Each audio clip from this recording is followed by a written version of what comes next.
آپ کے ساتھ تجارت کریں، کیوں آپ کو ہم پیسے دیں، کیوں آپ کو امداد دیں، کیوں ہم آپ کے ساتھ ڈیل کریں، کیوں کہ آپ ہیومن رائٹس، انسانی حقوق کی وائلیشن کرتے ہیں۔ تو حضور اعلیٰ خود یہ کہہ رہے ہیں کہ جو سیاسی پناہ گزین ہیں ان کے طریقہ کار میں، یعنی کہ جو لوگ غریب ملکوں سے، آمریتوں سے تنگ آ کے اور جو ہے نا وہ انسانی حقوق کے جو علمبردار ملک ممالک ہیں اس میں جب جاتے تھے تو ان کو کسی نہ کسی حد تک، جو میں نے وجہ بتائی تھی، اس ایجنڈے کے تکمیل کے لیے جو ہے نا وہ اس کو قبول کرتے تھے اور ان کو تحفظ دیتے تھے اور ان کو پھر استعمال کرتے تھے غریب ملکوں کے خلاف جو ہے ان کو دباؤ میں لانے کے لیے۔ تو اب جو ہے اس میں بھی اصلاحات ہوں گی، یعنی کہ اب منہ اٹھا کے جو ہے دنیا کے کسی بھی کونے سے سیاسی کارکن، اپنے ریاستوں کے جبر کے شکار جو سیاسی کارکن ہیں یا مذہبی عقائد کی وجہ سے جو ہے نا وکٹم ہوتے ہیں دنیا بھر میں، وہ اب منہ اٹھا کے نہیں جا سکیں گے۔ اس میں اصلاحات ہوں گے اور یقیناً شرائط کو بہت سخت کیا جائے گا، جس سے جو ہے نا یہ شاید ہی ممکن ہو کہ کوئی سیاسی پناہ گزیر یا مذہبی عقائد کی بنیاد پر کوئی ہے تو وہ جا سکتا ہو۔ اچھا، ان کا یہ خیال ہے کہ یورپی یونین کے اداروں کو مضبوط کیا جائے گا۔ اب یہ اس کا ایجنڈا ہے، اور یہ جو ایجنڈا ہے اس کے پچھلے ٹینیور سے کوئی مختلف نہیں ہے کسی حد تک۔ اب جو دوسرے صاحب ہیں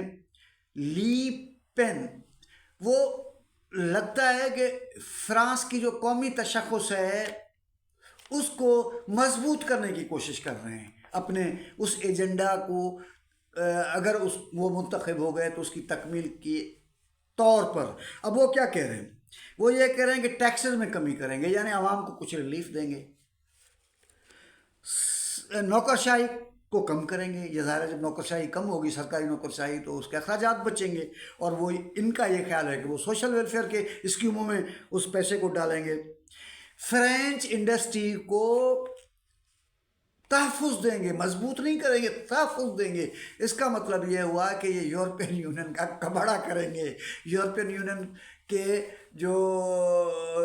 اختیارات ہیں، جو طاقت ہے اور جو ان کا انفلوئنس ہے ایک دوسرے کے اوپر، اس کو ختم کرنے کی کوشش کریں گے۔ یورپی یونین کے یورو زون کو چھوڑیں گے، قانونی امیگریشن کو کم کریں گے اور غیر قانونی امیگریشن کو ختم کریں گے۔ یہ مکمل طور پہ جو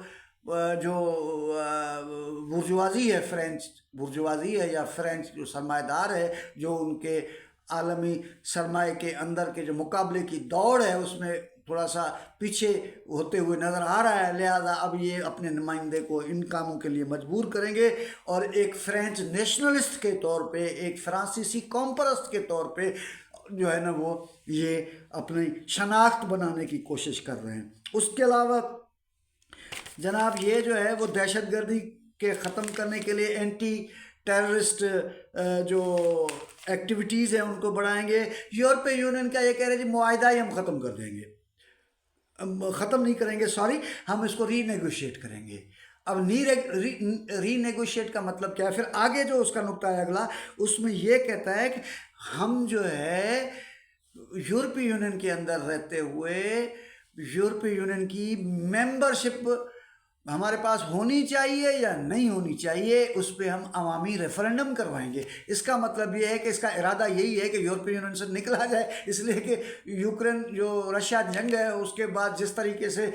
جو نا یوکرین کو انہوں نے جو ہے وہ انگل کر کے ان کو تھوڑا پش کر کے جو ہے نا وہ یہ سمجھ رہے تھے کہ